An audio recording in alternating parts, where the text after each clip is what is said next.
So as our guest, what are we breaking to today? I guess we could do Ballpark Vibes. All right, breaking Ballpark Vibes. I like it. Dig it. That self-promotion. Let's get it. Yeah. Slumpbuster, episode 45. Ballpark Vibes on 3. Ready? 3, 2, 1.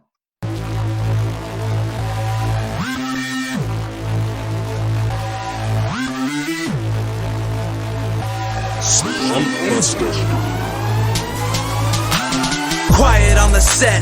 Make sure my mic is on. Eric, Dre, and Juju dog diving towards the pylon. Go for 2, so damn rude. Recognize authority. Spitting tips for fantasy. No way you're outscoring me. Bold predictions with conviction every single day. Sports addiction, no restriction. Kicking game like Pele. He's the greatest. What's the basis? Pick an athlete. Let's debate this game. Outrageous trading places. Sudden death. Take 10 paces. Turn and shoot. Boys the truth. Mamba mentality.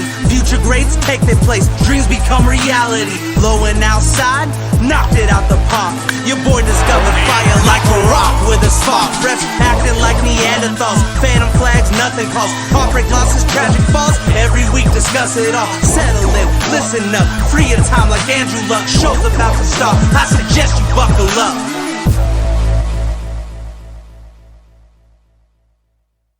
Ballpark Vibes. Vibes. All righty. You heard it there first. Ballpark Vibes joining us on the Slumpbuster podcast. I'm your host, Juju Talk Sports, and we are about to get into it. So we're going to be talking about the greatest sport of all time. Millennials, lock yourselves in because baseball, the greatest sport there is, was, it ever will be, is coming onto this podcast. So join me on today's episode. I have the CEOs, the co-founders, the big cheeses behind Ballpark Vibes, Ms. Megan Ellis and Ms. Pamela Wilinski. Megan, if you want to introduce yourself. Hi, I'm Megan. So Pam and I kind of came up with the idea of Ballpark Vibes together. I kind of cover all of the Padres and a little bit of the minor league sides of Ballpark Vibes. And Pam is our resident Cubs fan. If Pam wants to introduce herself. Yeah. Hi.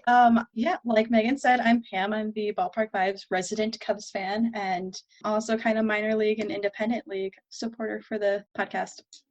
Okay, that's awesome. So, yeah, you guys do cover, like, not only the big leagues, but you actually do cover, like, the lower levels, the A-ball. So that's good because, you know, I do think there is a big market in figuring out the next big prospect who's coming up through that MLB pipeline because that's kind of a blind spot to a lot of casual fans. It's not like the NFL draft where you just know the big prospects that are coming out. Baseball prospects, you have to really dig to really know those names. And that's why it's good to have people on the ground actually like looking. Now, after I heard you guys on Annie's podcast, so Sweet Annie OD on Sports, giving her a shameless plug right there because she's awesome. I knew I had to get you guys because, I mean, like I said in the opener here, millennials, baseball, it's tough going these days. So, you know, finding people that can actually talk about the sport, talk about it educatedly, and just have fun with it is just an awesome conversation to always have.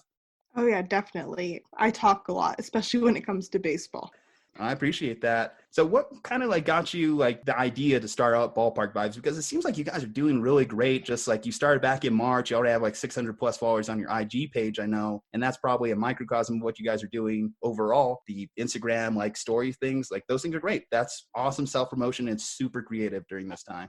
So basically, I was scrolling through Twitter and I saw someone retweet just a random tweet of a girl looking for guest writers for her new sports blog that she was going to be starting and launching in May. So I reached out to her, sent her my own little baseball blog that I've been writing for, but kind of been lacking on writing. And she's like, oh, like, I love what you're writing. What's your email? I'll add you into like a group email with some of the other girls I've recruited and we'll go from there. So I'm like, okay. She never got in contact with me after that. She only had like 12 followers on Twitter. So I wasn't sure exactly like what I was really signing up for. After I had that conversation with that girl, I called Pam, was like, hey, what if we did something where we have like a community of our friends and just talk about all things baseball and just have it strictly baseball related, but we could talk about all the different leagues within it. And Pam was like, oh yeah, like I'm definitely on board for that. I knew Pam was a person right away that I wanted to start this with just because she has so much knowledge, especially about independent league and stuff. And she does a lot of writing for her school newspaper. So I was like, I know she has experience. It's someone that will help guide me into the right path for this. So We were on the phone for, I want to say, maybe 2 hours trying to brainstorm name ideas and stuff. And everything we looked for was either taken or just didn't feel right for what we want to accomplish. So finally, I was like, what about baseball vibes? We looked and there was a lot of things just already saying baseball vibes out there. And we're like, no, that doesn't fit. And then Pam goes, what about ballpark vibes? Searched it up and it was available. So I snagged it on every single social platform, snagged up the email for it. And I was like, just in case we go through with this, we have our name and we have everything already claimed for it. So that's kind of how Ballpark Vibes came to be. Now, you also have kind of like your own little side project as well, Megan. You have Meg's Baseball Adventures, another great like little blog series. So tell me, like, I know a big thing about what y'all are doing is kind of like checking out each and every like major league ballpark, which is, again, like a big kind of like fantasy to be able to do that. How many ballparks have you personally been to? Actually, both of you can answer this one. So I've been to 5: Petco, Angel Stadium, Dodger Stadium, Chase Field, and Coors Field. Basically only done West Coast ones so far. A lot of them were last season that I crossed those off, and I actually started my Meg's Baseball Adventures blog last season as well. So I want to say Dodger Stadium was 2018 when I crossed it off, and then I've been going to Petco Park since I was little.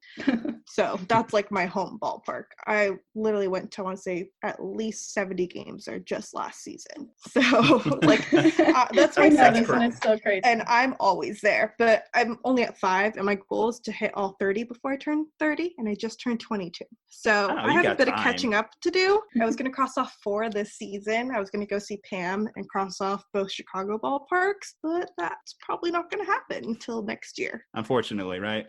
Yeah. What about you, Pam? I've been to, I think, 6. I've been to, obviously, Wrigley Field, Sox Park. I've been to the Brewers Stadium, or Miller Park, Progressive Field, Dodger Stadium, and Minute Maid Park. So yeah, 6. I've been to Busch Stadium, so I've been to like 6.5. I didn't see a game at Busch Stadium. I just went to the Ballpark Village. So like I was there, but I wasn't there. So I counted as like half going, because like I was there and I was like there, but I wasn't there for a game. So I half counted as going to Busch. I mean, that's dangerous grounds for you to step on, though, as a Cubs fan. So I kind of understand a little bit there. I'm just like, yeah, I half claim it. Oh, if we're going half ballparks, then we have to add AT&T before it was Oracle. I've been there like 3 times outside during off season, because that's whenever we go to San Francisco for vacations for my family, it's always during the winter. And we were finally going to cross it off in June, and that's not happening. So I'm born and raised Albuquerque, New Mexico. So obviously in New Mexico, we don't really have any pro sports teams here. We have a AAA team, so go Albuquerque Isotopes. Other than the years that the Dodgers were their major league affiliate, I had to kind of separate myself as a Giants fan from them a little bit. But I don't mind the Rockies. They're whatever. Not a big deal. But yeah, obviously you going to AT&T alone, even halfers, I'm jealous of that one, because most I've gotten to see my team is spring training games, which spring training, one of the greatest fan experiences go. Have you guys had the opportunity to go do that yourselves? Oh yeah. I love spring training. I went for the first time last season, and I had planned 2 trips for this season. We went for the first game and it got rained out, but we were able to catch at least a couple innings of the Cubs game that they had later on the evening. And then my second trip was the weekend after they canceled baseball. Well, you got it at the right time then. Yeah. What about you, Pam? Yeah, I made it out to Cubs spring training 2 years ago. Went out by myself and like was there for my spring break. And I was just like, oh, spring break. Pack up, go to Arizona for a week and go watch spring training. And I got to watch them do like practice out on the fields, and then like watch the actual game, and got to sit and watch Tyler Chatwood pitch. And I was very excited about that. And Megs is a big Chatty fan too, so it was a lot of fun getting to see. And I took a bunch of pictures, and like there's like someone who was like standing by, and he's like, oh, are you like a photographer for the team? And I was just like, not professionally, no. So it was just really funny. So tell me, where is the best place to catch a game, at least off of your guys' list you've been to so far? I'm going to be biased and say Petco Park. There's no bad seat in that stadium. And the weather is just perfect. If you go on Sundays, I said this on Annie's podcast, but basically if you go on Sundays, they do military Sundays. So Padres get dressed up in camo uniforms. Sometimes they have the Marine Corps recruits come in and swear them in at the games. It's just a wonderful fan experience that they do to give back. Since we're a military town, they always do that to give back. So it's just an overall great experience. Sometimes they do Saturday night fireworks, and just no matter what, it's always a good time going to a game there just for the atmosphere and the weather. And the food is incredible. Like their tri-tip nachos are supreme. Is that a play on words? Their tri-tip nachos are supreme. I mean, nacho supreme. I mean, yeah, but they're Sorry. like fantastic though. It's tri-tip, sour cream, cheese, chips, chives, and barbecue sauce. So is that like the top food dish you would recommend there? Like if you go to Petco Park. Oh, that's my one like thing you go-to. can't leave. That and their spicy mac and cheese. Hey, can't go wrong with mac and cheese. What about you, Pam? Where's the best? Top of the line. What's your go-to? I wanna, like Meg did, and go like kind of biased into like Wrigley Field just because grew up going there and it's one of my favorite ballparks. But to sort of stray away from Major League, I would say the best place I've been to watch a baseball game is actually Impact Field, where the Chicago Dogs play. It's, you know, a full 360 concourse. There's no support beams, you know, that you can get stuck behind and block, which is like the one downside to games at Wrigley is that there's a chance that your seat is going to be blocked by the post, so you can't see runners on the corner bases. And it's like the one controversial post in Chicago that's like not political. That is the tough thing about like those old ballparks, like since they are so like built in and ingrained, changing them or modifying them. I mean, they have done refurbishment over there at Wrigley in the last few years, correct? Yes, I don't like it. I don't like that they moved the bullpens from being on the field to being under the bleachers. I mean, it's nice because like it protects, I guess, like the bullpen guys, like both the pitchers, the catchers, and like our bullpen staff. But at the same time, like it just kind of takes away from being able to watch and see, you know, if Pedro Strop is warming up to like come relieve like Jose Quintana. But just like that, like it kind of takes away the excitement to see like who it is that's going to be warming up in the bullpen for us now. It's just like, oh cool, like look at this tiny video board, this huge video board, but like this video board all the way in the corner, you know, to see if we have anyone warming up in the bullpen versus just like being able to look down and see it's like, oh cool, like Strop is warming up, like we're getting ready to turn our hats to the left and watch him deal. Well, with that said, since I asked Megan her favorite dish at Petco, what's the best thing to get in the entire concourse at Wrigley? You can't go wrong with a Chicago dog. Get the hot dog and drag it through the garden. But we also have a lot of like Chicago locale food. So we have like Giordano's is our big pizza partner, which is always good. But I always like, we have like these huge pretzels. And that's kind of like always like my go-to for game day snack. It's just like pretzel and a cup of dipping cheese and just snacking away on it throughout the game. All right, ladies. So what's like the ultimate goal? What's like the grand vision with Ballpark Vibes? I mean, I know it's hard to say, you're just within your first couple months of doing this. So like trying to put you on the spot with long term, but still like, where do you see this? Like, if I ask you the same question next year, 2021, with hopefully no COVID in there. Fingers crossed. Yeah, I mean, where we're at right now, we thought we'd be here in about a year. This growth has been so quick, and we never would have imagined it happening this fast, especially without there being baseball played. So we're kind of just taking it day by day, seeing where we're going. I mean, I guess the ultimate goal would to be considered a legitimate contributor to the whole sports conversation and possibly have credentials and cover the games. I guess that's the ultimate goal right there, is being credentialed and being considered an actual baseball writer. What about you, Pam? Do you have like any additions to that? No, it's pretty much the same. Just kind of like I've sort of covered like Cubs and Sox stuff like for my school paper, but it's never been like a legit like going in and like getting to go into like the press conference like after the game or before the game, like getting out players and stuff. It's literally just like me going to the game and like just kind of keeping track of what's going on and like doing like a very brief recap, you know, for the papers, like, oh yeah, like this happened, or just like we did a preview for like the Crosstown Classic, which is the Cubs versus Sox, and it's just like, oh, like this is how it's been before. This is like how the starting pitching rotation is going to look up. Like the games are played at Wrigley on these days, and then later in the season it'll be down at the South Side, so like go check it out. But like never really got the chance to like actually sit and be like, oh yeah, cool, and like get to sit and talk like with an actual player. So I think a year from now, I kind of like what Meg said, just like to be considered like a legit media source for baseball and have that opportunity to like get to talk with coaches and get to talk with players and be able to like professionally cover the sports. You all prefer the writing aspect or the broadcasting aspect more? Oh, I'm total broadcast. I love to talk and I thrive with that. Writing has always been a little bit more of a struggle for me. So that's why I just love how we're contributing to Ballpark Vibes, because it's challenging me to write more and it's challenged me to work on that little weakness I have. So I would rather be doing the broadcast part of it, but I know that they go hand in hand. So that's why I just love that we're focusing on the writing right now to help improve. What are kind of like some inspirations y'all had, like in terms of like maybe someone you looked up to, like that kind of got you into the industry, the media industry as a whole?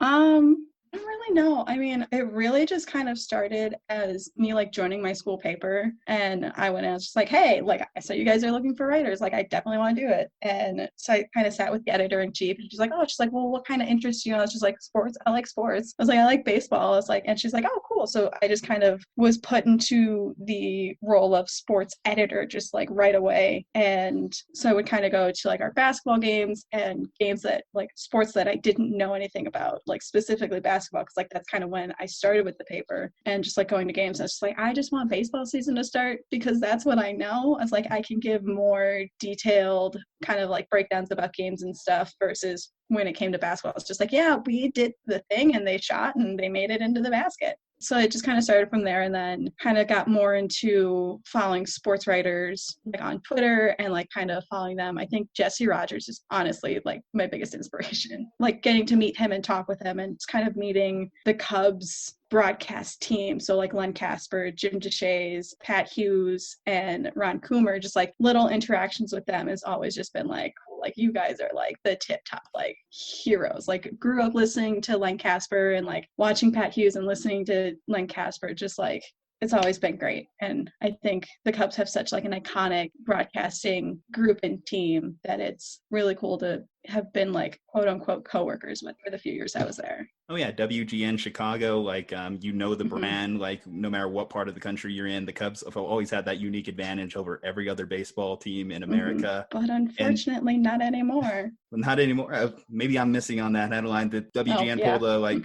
No, the WGN didn't pull it. The Cubs did. So they sort of like started their own broadcast. It's called Marquee Sports Network, I think. Okay. I don't know, but it's kind of a play off how we have the big Welcome to Wrigley Field sign, the big marquee, and it's just kind of like all encompassing Cubs. So it's like obviously the Chicago Cubs, but then there's supposed to be broadcasting like our farm system, like our minor league teams, and like playing old stuff, and just like it's all just like all Cubs like across the board. And like WGN last year actually had like a big celebration out in the bleachers, and like they all got to like all of the WGN family sang the stretch. There was a video and they shot out to where the reserved spot was in the bleachers, and it was very bittersweet. So I was just like, oh, I was like, this truly is the end of an era, because growing up watching WGN, watching the Cubs on WGN, listening to them on WGN radio, and like now I'm just like, oh, it's not going to be easily accessible anymore. It's just like, I don't know how to feel about this anymore. It's just like, I feel like a little piece of my childhood is like dead now.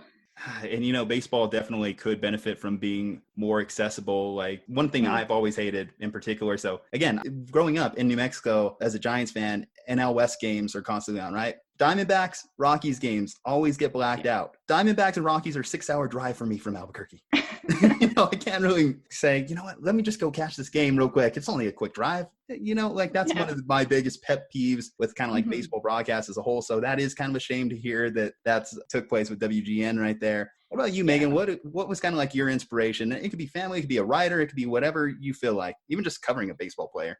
Yeah, so baseball's kind of been like a connection to my grandfather who passed away when I was younger. So it's kind of like my last connection with him. So I really like holding on to that legacy and just kind of continuing that. Watching Padres games growing up, listening to Dick Enberg, and watching all the sideline reporters like Chris Boudin and Michelle Margot, which I would say Michelle Margot is probably my biggest inspiration into me actually going into sports broadcasting. Around the time that I was looking to get into like college and stuff, she was the sideline reporter at the time. So I actually had reached out to her to see if I could try to job shadow her for a class project, and unfortunately the schedules didn't match up, but she was always there and very accessible to help me out with whatever questions I had and stuff, and she's always just been a really good mentor for me, as well as Jess Kleinschmidt and Melanie Newman. So those are like more of my two current mentors that have been helping me out.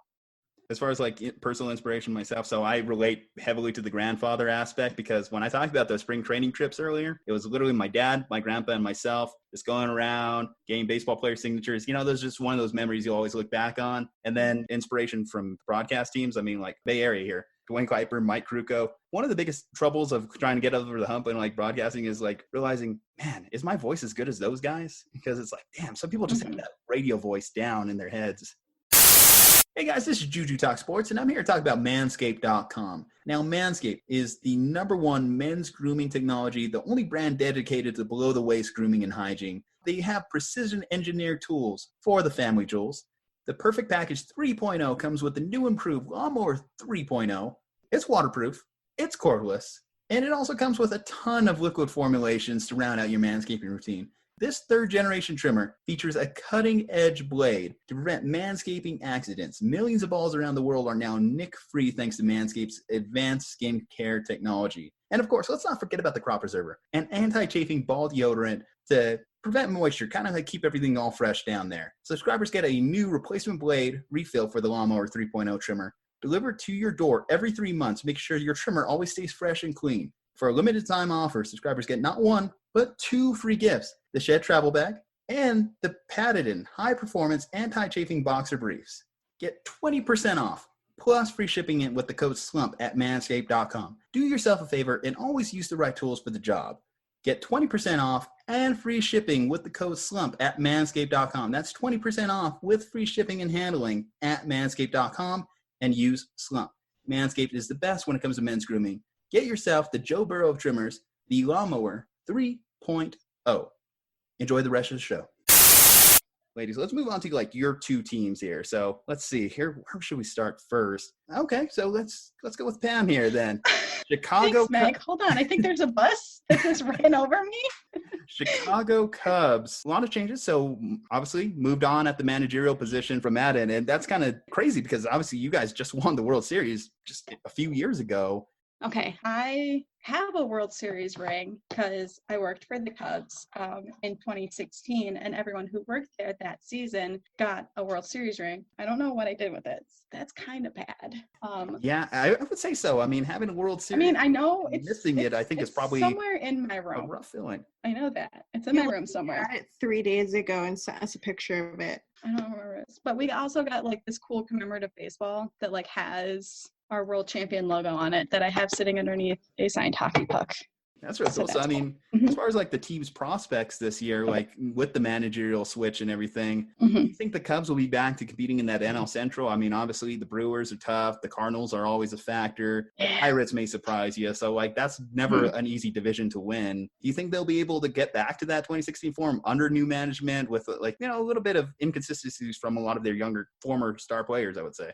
I definitely think they have the potential. And I think especially with David Ross, having been a player on that 2016 team and having been with that team, I definitely think he's got the talent to sort of push the Cubs back in the, you know, the winning direction and not having very long losing streaks, followed by a long winning streak, followed by another long losing streak. 2019 was a roller coaster, I think, for us just on the field. But I definitely think Rossi will be able to sort of steer them back in that direction. What's went wrong for the Cubs since 2016, if you had to like encapsulate it?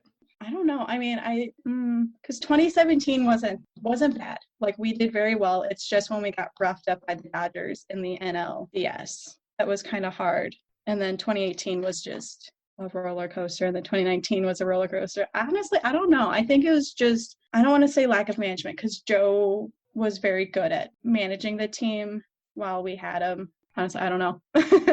It's just kind of like one of those weird collapses that's hard. Yeah. I get it. I'm still a little bit bitter about 2016 because I thought that was the last inch of the like Giants' potential title runs. That game 4 I always look back on where just like Bochy just couldn't get him out of the ninth. And that just tells you what a team of destiny that team was. I actually saw on the MLB Network, they were replaying the game 7 of Indians and Cubs. I want to kind of like hear your perspective as a fan, like in that moment, watching that game 7. Take me through that emotional roller coaster. That is a day that I will always, always remember, but I always want to forget. Like, obviously, I'm always going to remember it because the 17 minutes of rain that ended 108 years of drought, you know, the game of all games. Like, if there's any game in like the history of MLB that I would want to be at, it would be that game, because it was the two teams with the longest droughts in MLB history, like going head to head, and like went into extra innings because of like, and had a rain delay. And it was just like all of these things that are just so insane, and you're just like, no, like there's no way we can have a 17-minute rain delay with extra innings, and two teams that have the longest droughts. Like, there's no way that this is going to happen in a single game, and it did. And just everything from like the beginning of the game, like it was just absolutely incredible. And I think one of my favorite moments of that game, besides the entire thing, was probably watching David Ross hit a home run in that game. Like, and I feel like it was just like the cherry on top of not only his career, but also that season with the Cubs, and just that Cubs season kind of in general. Because it's like David Ross, who's just like the fan favorite, like everyone loves him because he's Grandpa Rossi. Like, and it was just really cool to just see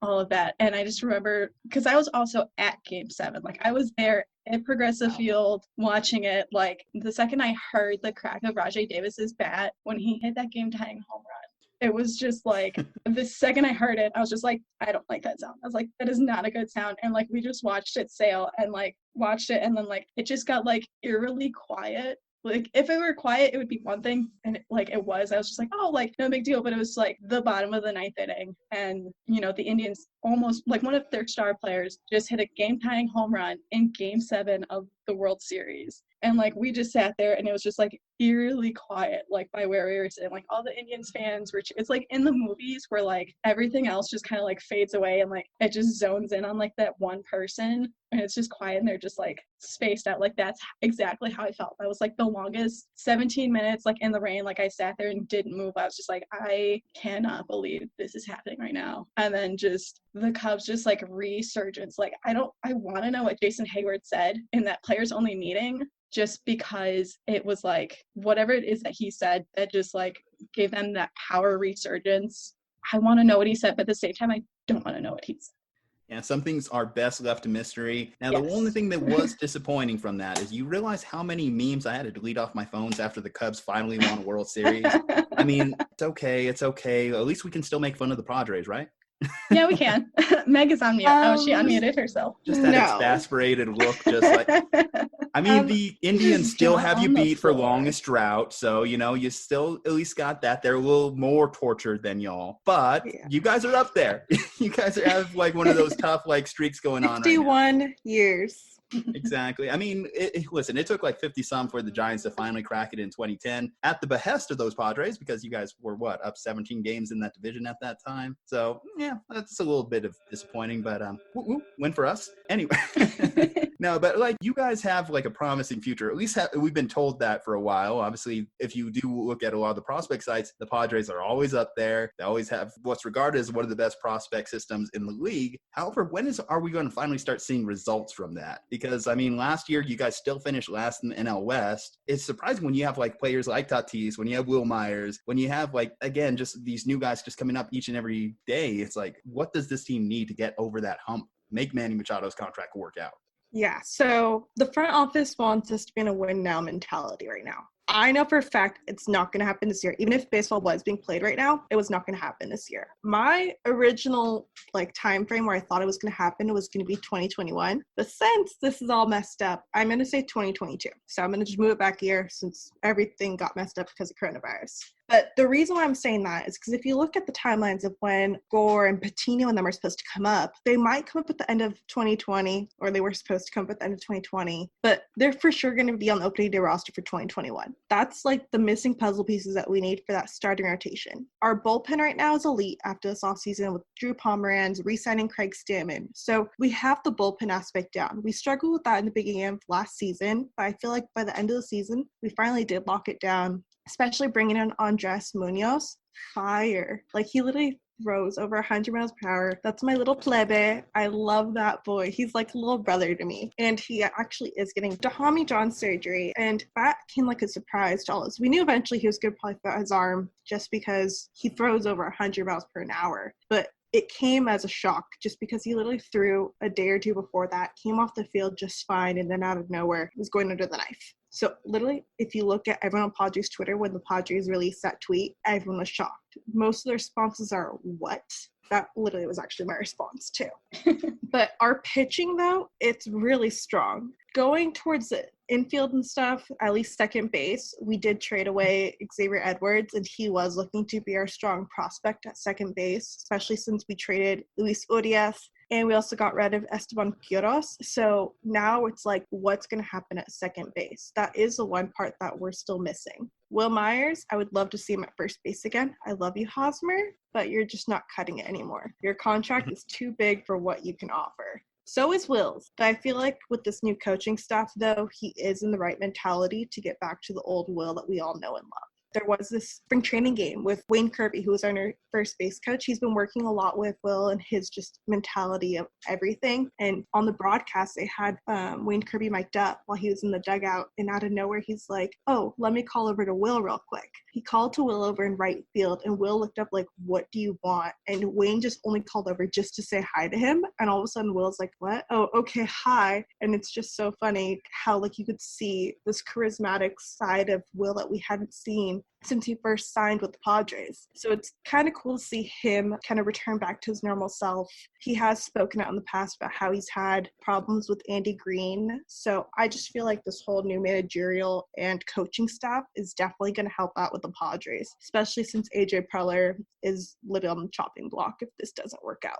So the interesting thing about like baseball, at least modern baseball, is you mentioned a managerial change. We mentioned managerial change with the Cubbies. A lot of teams are kind of shifting away from the managerial importance, just in terms of analytics have taken over a lot of teams' front office and geared the ways that teams formulate their lineups, their positions. I am intrigued to see the impact of it. The Padres are kind of a unique situation because obviously one of the worst home run parks in baseball. Like everyone knows that. AT&T is up there as well, so I know that kind of like pain. So it's always tough for them when they're bringing in these like big name players like a Machado, like a Hosmer, because you know your power numbers are going to drop. So it's tough to kind of like analyze how those guys are still going to produce. And unfortunately, to you guys' detriment, they didn't produce nearly at the same level that Machado's used to whenever he gets to play in those bandboxes over there in the AL East, whether it be Yankee Stadium or the Orioles Camden Yards. So that's kind of like one of those tough things when it comes to the Padres trying to make financial decisions. Now, one of your more controversial takes I want to touch on a little bit here is, so you like those brown jerseys? Love. Absolutely love. At first, I was a little skeptical and was like, okay, like I enjoyed the Friday Night Browns, but since they introduced a little bit of the darker version, the marketing team describes it as a rich, dark chocolate brown. That's what they describe the brown jerseys as. And I just feel like it pairs so well with the gold. Like when you see the players in person with it, that's when you're like, okay, this is a good marketing choice. I really do like it. And it's just the pure fact of when you're turning on a game and just flipping through the different games, you see that brown and now you know it's the Padres. In the past, you always see the blue and you're like, it's the Dodgers. Is it the Royals? Who the hell is playing? But now since we have the brown, we might get confused with the Pirates still because it is a darker brown that could be like mixed with black, I guess you could say. But at least it's narrowed down a little bit more on who it could be. And just those pinstripes. I love the new pinstripes. I do have a counterpoint to that. I mean, you can always know if the Padres are playing based off the scoreboard. If they're trailing, I mean, you can always. No, I'm kidding. Sorry, I just got to take those pot shots when I can. I mean, it's I don't talk crap about the Giants, so please. I'm just gonna jump out of this. Listen, the one good thing I'll say about coronavirus is I don't have to see my Giants lose 100 games this year. So, I mean, I guess if I'm looking at a glass half full, that's probably one of those things. Also, the Dodgers might get screwed and not get to see their latest acquisition, Mookie Betts, in a jersey this year if things fall through. But, you know, I mean, it's looking at the bright side considering we're all hoping the baseball gets restarted soon. And we do have kind of a get back into business kind of plan on the table. Everything we're hearing, July. We're going to have a little bit mini spring training in June. We're going to move into the season in July. Probably also heard the reports. They're going to want to put it in Arizona. I don't know if that's still on the table now that we do have like this strategy in place. I was a little unclear on that. When you first heard the Arizona bubble idea, what was your initial thought? I didn't like it. Yeah, I didn't really like it either. I mean, it's understandable they want to try to ease the players back in, but like my thing is, if you're gonna have baseball, like at least have some fans in the stand, because it's just the fans really make the atmosphere. So it's just like, I personally, this is just like what I think is like, I feel like it would just be more like competitive batting practice with just like the two teams, but like without any fans. Like there's not going to be anyone to cheer for, like if it were a Cubs Giants game or Cubs Padres, like there wouldn't be anyone to cheer for, you know, if Anthony Rizzo hits a walk-off grand slam. Like there's not going to be any fans to cheer for the good things that happen. There's not going to be fans to boo when bad things happen. Like it's just, I definitely think that there should at least just be a few fans allowed into the stadium versus empty stadiums. I agree. It's tough to have these crowdless games. What about you, Megan? How were you feeling on it? Yeah, so I'm in the same boat as Pam, and just I know Sydney had touched upon this in Annie's podcast. Again, shameless plug to Annie. Go listen to her podcast. Sorry. Oh, mine.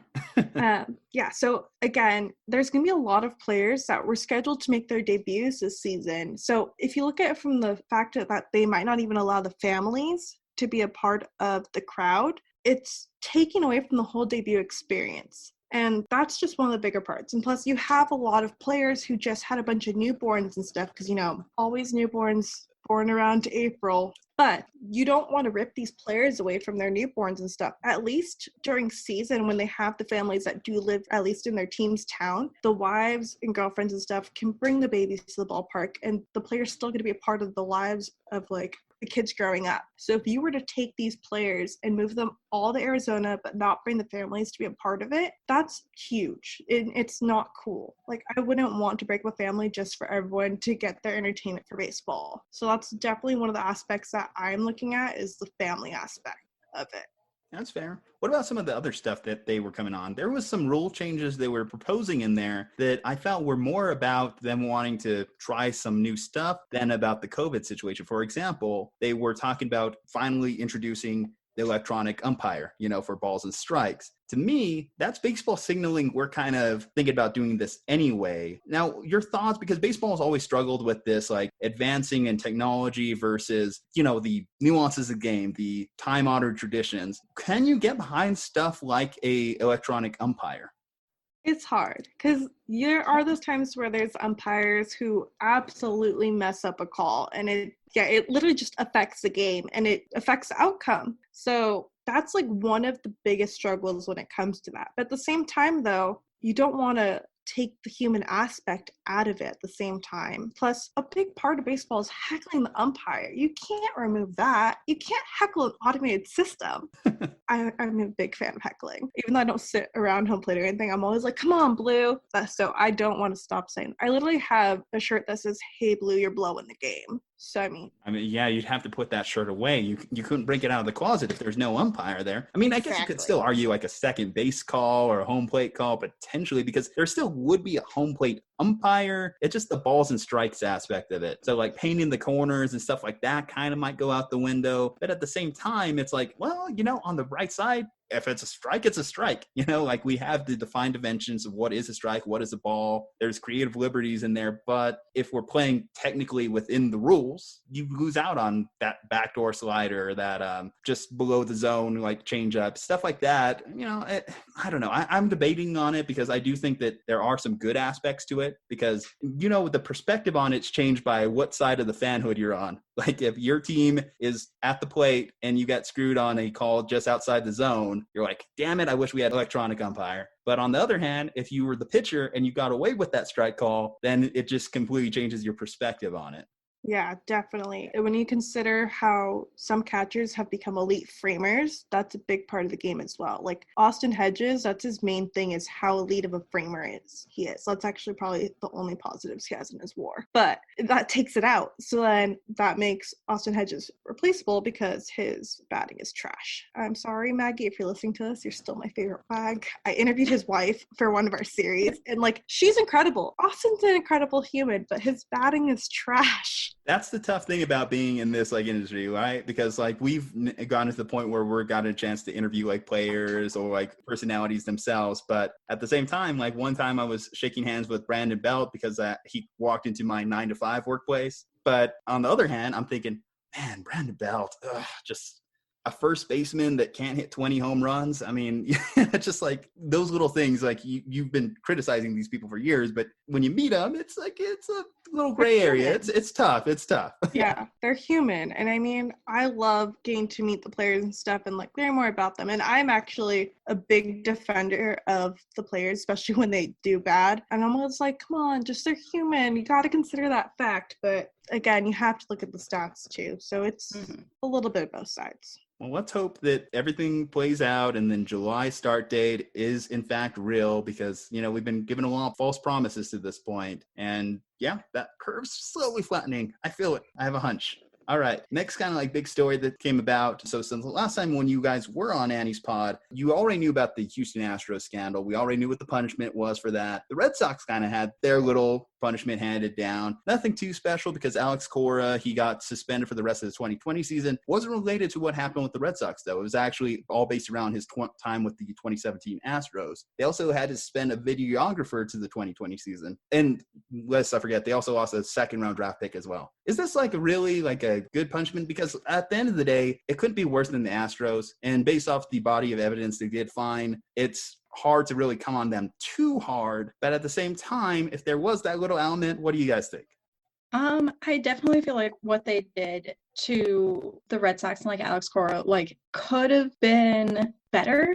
I feel like that's not the right word, but it's the only word I can think of. Like, I feel like the punishment doesn't fit the crime. Like, because what you said, like, he's getting punished for what happened with the 2017 Astros, not what happened with the Red Sox, which if they're investigating the Red Sox, they should be investigating Cora with the Red Sox, not because of his connection with the 2017 Astros. Like, and what happened to the Astros is like, it's still up in the air, like AJ Hinch getting, you know, let go, and everything that they did to the Astros, and like, it's still, and their apologies, like, I'm not going to be an Astros defender, but Megan knows this. I was actually a fan of the Astros in 2017 because my sister moved to Houston. So like I adopted the Astros as like my second team. So like, which you're from, like I have Astros stuff. I have Astros World Series champion gear. And now I'm just like, well, I'm never wearing that ever. And it's just like the apologies that some of the players gave. I was just like, okay, you definitely contacted Addison Russell and got in touch with his apology writer, because this is just absolute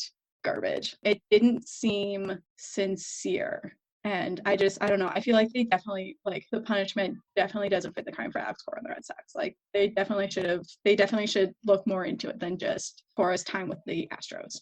Yeah, I mean, it was never going to be like an ideal situation with this, because we're trying to figure out how deep this really goes with the cheating scandals, because obviously they fired Beltran from the Mets too, because they were like worried that could potentially been a thing. There's definitely a culture of sign stealing, or at least using electronic sign stealing, that has kind of like filtered out, because how did the Astros players keep it a secret for so long up until Mike Fiers decided to spill the beans? You know, like to have a locker room of 25 up to 40 come in and out of your day today, you're going to think they're not going to bring it to their other organizations as they go, because some of these players, they were not even on the Astros team back when the first revelations came to be. So you would have thought in between that time, between winning the title and the Mike Fiers story, someone would have talked beforehand. So it tells you kind of like this brotherhood of secret keeping that was going on.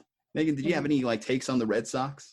Just the only thing is, if their punishment was kind of weak that they blamed it all on the video guy, it wasn't going to all be his fault. The players knew what was going on. They should have got some punishment with it as well. But the only thing that this is showing between both punishments is that MLB is not taking it seriously, and that this is going to happen again, because the repercussions aren't what they should have been.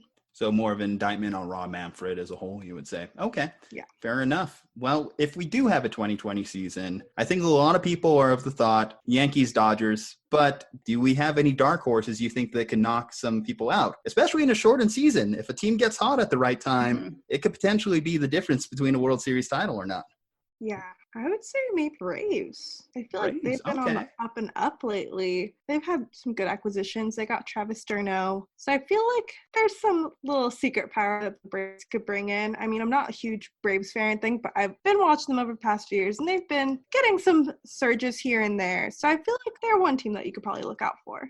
Oh, I love Acuna. I love Freeman. They have a great like middle of the order right there. So I wouldn't be surprised if you told me the Braves got hot at the right time. Pam, where are you thinking? I feel like it might be controversial because I'm a Cubs fan, but I honestly want to say maybe the White Sox, just because they're, and I say controversial as a Cubs fan because the whole like Cubs Sox, you know, if you live in Chicago, you have to choose one. But like my family is all Sox fans. So like we can't watch a Cubs Sox game without like total hell breaking loose. But the Sox for this season, if the season happens, and even for upcoming years, like their pitching staff is good. You know, Lucas Giolito, they just signed Dallas Keuchel. I'm not going to get into that because I'm not a Dallas Keuchel fan. You know, with those two, it'll be good. The rest of their pitching rotation is really good. You know, they have Tim Anderson, who is like insanely good, like one AL Rookie of the Year, AL Player of the Week, like the minor leagues, like All-America, All-Star. Like he's very good. I've gone to Sox games and I've watched him play. Like he definitely lives up to the hype. So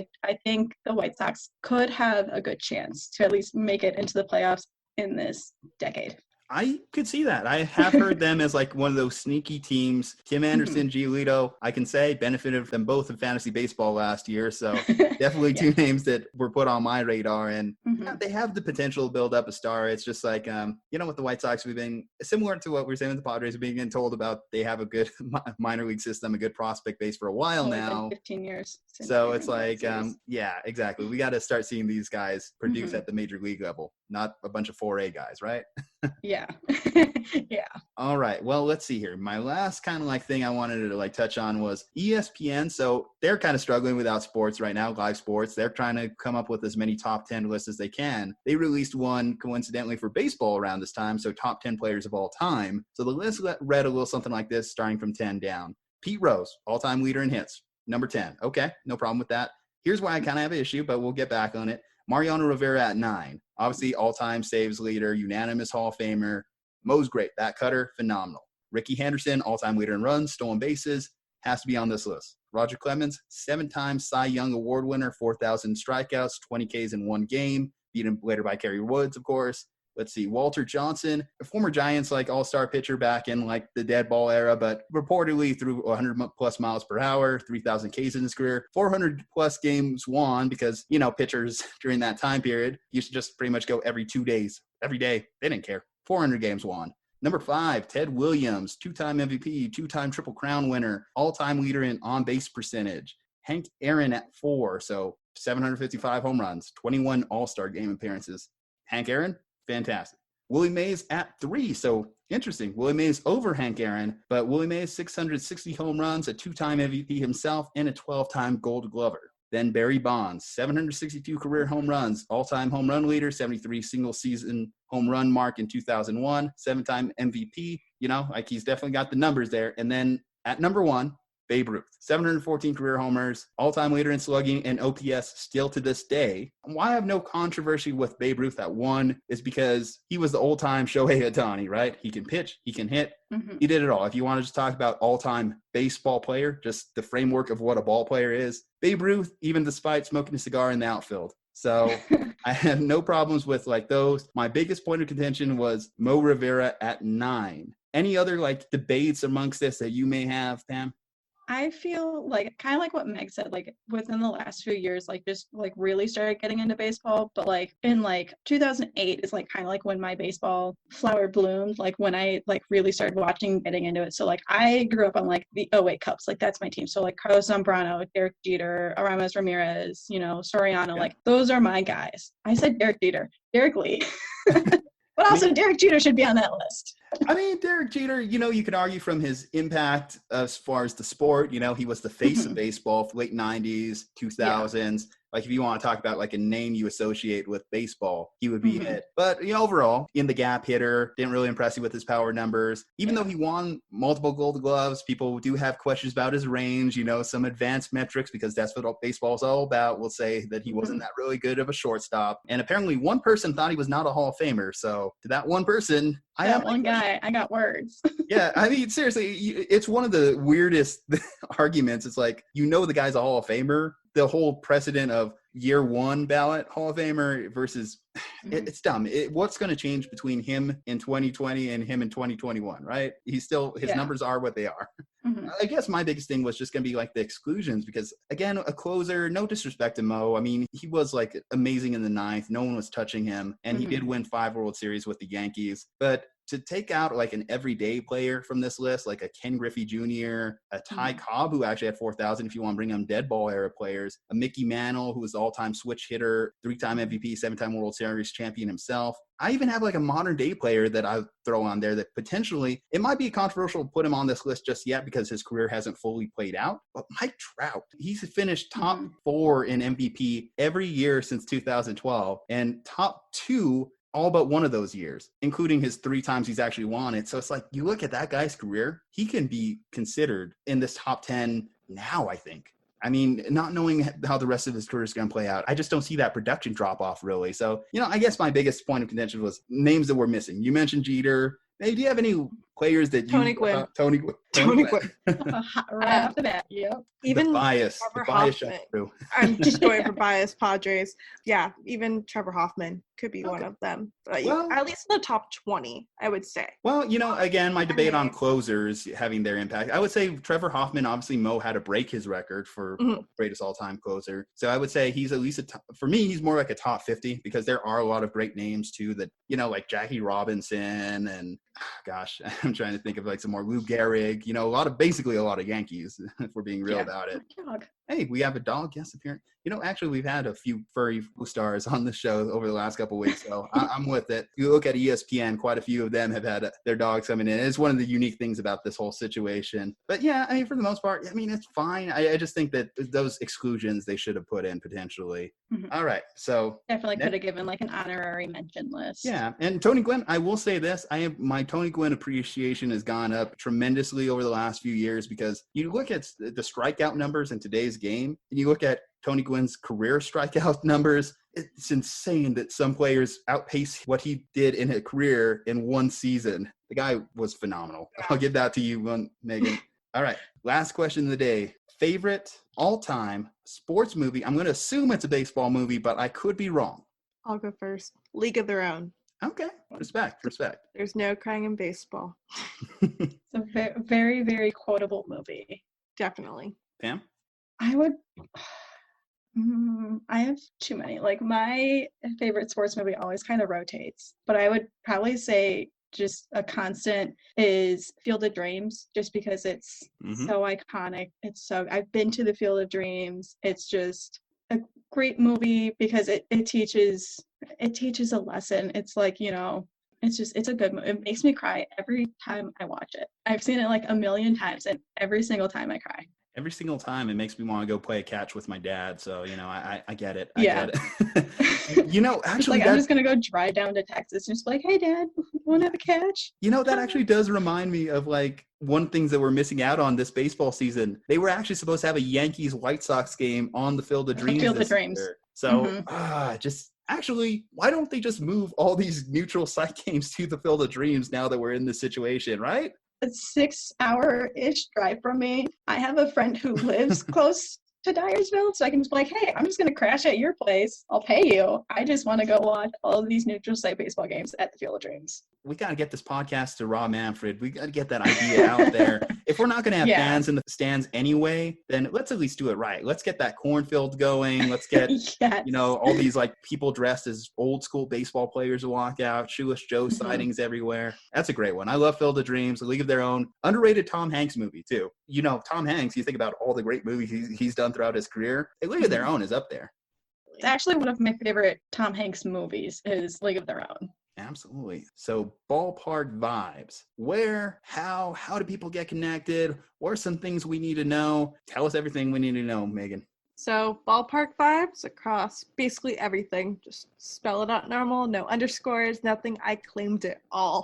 That's like the one thing I'm very proud of is that it's just straight Ballpark Vibes. So ballparkvibes.com, no .wordpress, because we finally got rid of that this week. Straight ballparkvibes.com, at Ballpark Vibes on Twitter, Instagram, Facebook, working on a YouTube channel because we have some like video content that I want to do once season starts. So I claim that on the YouTube channel. Nothing's on there just yet. yet, there will be stuff on there. But yeah, Ballpark Vibes across everything. ballparkvibes@gmail.com. So we're open to guest writers, boys, girls, anyone. All you have to do is love baseball. No writing experience needed. You just need to go to our website, and we have an application form there. You could fill it out, and it will notify us that you want to be a guest writer. And Pam will get back to you on what you could write and if you're approved or not. Hey, I'm willing to throw my hat in the resume too. I love writing about baseball, so we'd love to have you. I'm gonna drop in there. Dropping in the DMs here. I'm gonna drop into your application process. Slide into the DMs. Yeah, exactly. Ballparkvibes.com. Alrighty, I'll get on that. But for everyone listening, obviously you know where to find us. We're the original @Slumpbuster Podcast on IG, @SlumpbusterPod on Twitter, iHeartRadio, Spotify, YouTube, all that great stuff. You know where to find it. Stay safe, happy, and healthy, and we'll see you with a new episode next week.